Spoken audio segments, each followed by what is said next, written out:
Ashley, and I'm the Public Programs Manager at the Miami Children's Museum. This week, we're celebrating Miami Art Week, and the Miami Children's Museum is proud to continue its partnership with Art Basel into the 17th year by hosting its virtual programming for the 2020 show. In 2019, we provided educational art and literacy programming to 430 children and had 67 families participate in our activities.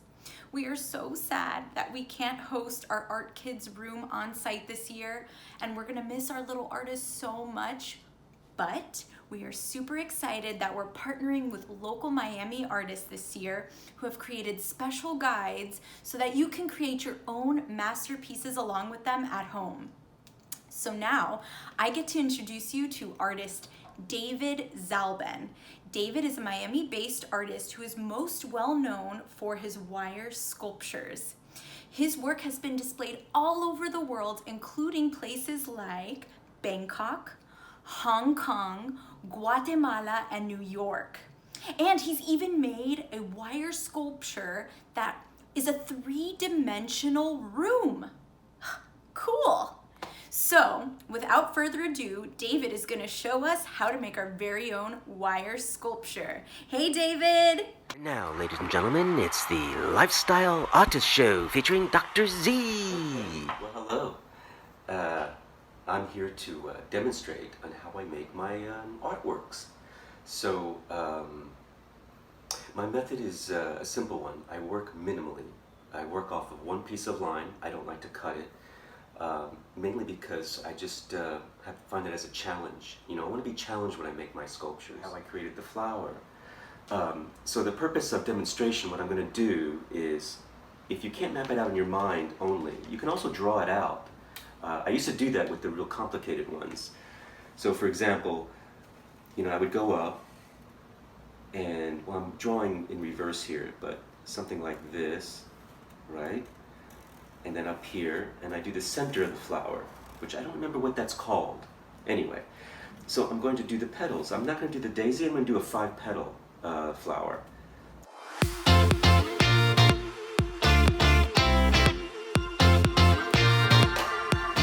Glasses are very important. Why? Well, this is very springy. And you know, it'll poke you right in the eye. And then you're with one eye. And that's not good for business, you know? So you got to keep your eyes intact. Okay, so let's start. So, you see how I bend the flower? Well, it's actually on this side, you know, but I mean, it could be like this, you see. Right? And I use my fingertips again, and I bend it up like that, right? So I'm not using my hands, you see, I have more control with my fingertips. And this is a very malleable wire. They make different gauges. I work with very heavy steel wire as well. And you see how I operate it? You know, I'm just kind of going, I'm fluid, you know, I just kind of go with the flow of the wire, you know, I twist and turn it as this wire dictates it, because this wire has memory, see, it's in a circle. So I just kind of go with what that feels like as well, you know. And so, you see how I'm bending it, you see? You see how the petals are coming out? Now I'm going to do 5 petals, so I have to be careful about how big the petals are, you know? A lot of that is just kind of like experience, I suppose. But with art, you know, there's no right or wrong. So even if some petals are bigger than others, who cares, you know? It's awesome like that. My pliers to hold down this lead wire, because I'm going to tie it off. I don't want it loose. I want this flower part to be tightly crimped, because if you don't, it'll be loose. And there's nothing wrong with it being loose, but in the final analysis, I like it tight, because if it's not tight, the flower can slip. And when it slips, it changes its shape, and I don't like that. You know, I like to keep it as I'm drawing it, as I see it.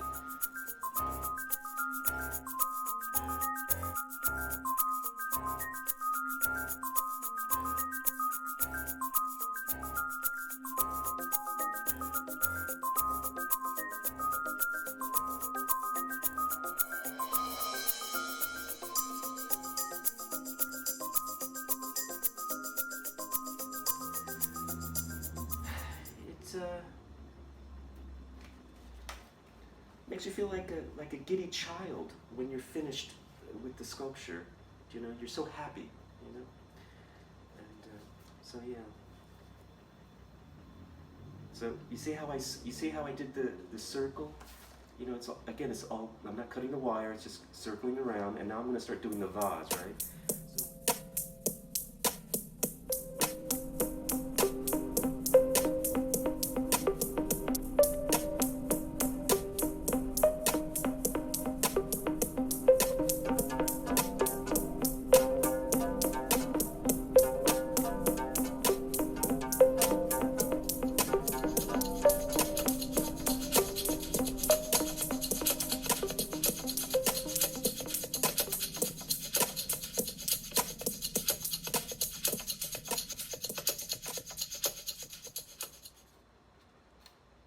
Okay, so now you see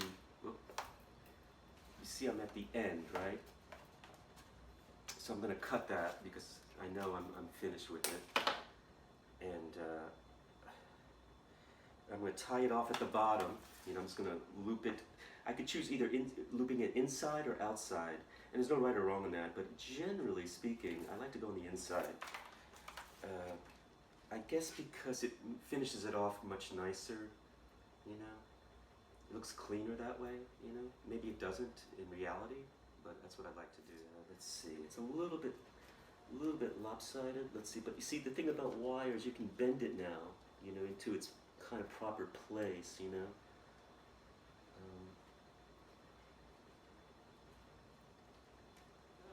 See? Hold on a second.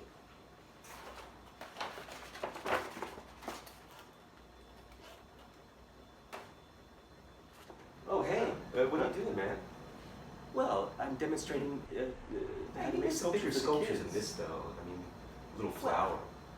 That doesn't matter. Well, I'm just saying. Who cares? It'd be better. It's fun. Oh, all right. I'm really sorry. Jeez. This is really embarrassing. Awesome! Thank you so much, David. Now you guys at home can try to make your own wire sculptures. And if you do, you can post them and tag us on social media so that we can check out your masterpieces. Be sure to also subscribe to our YouTube channel where you can find more videos from our Museum at Home programming. Have a good one! Happy creating!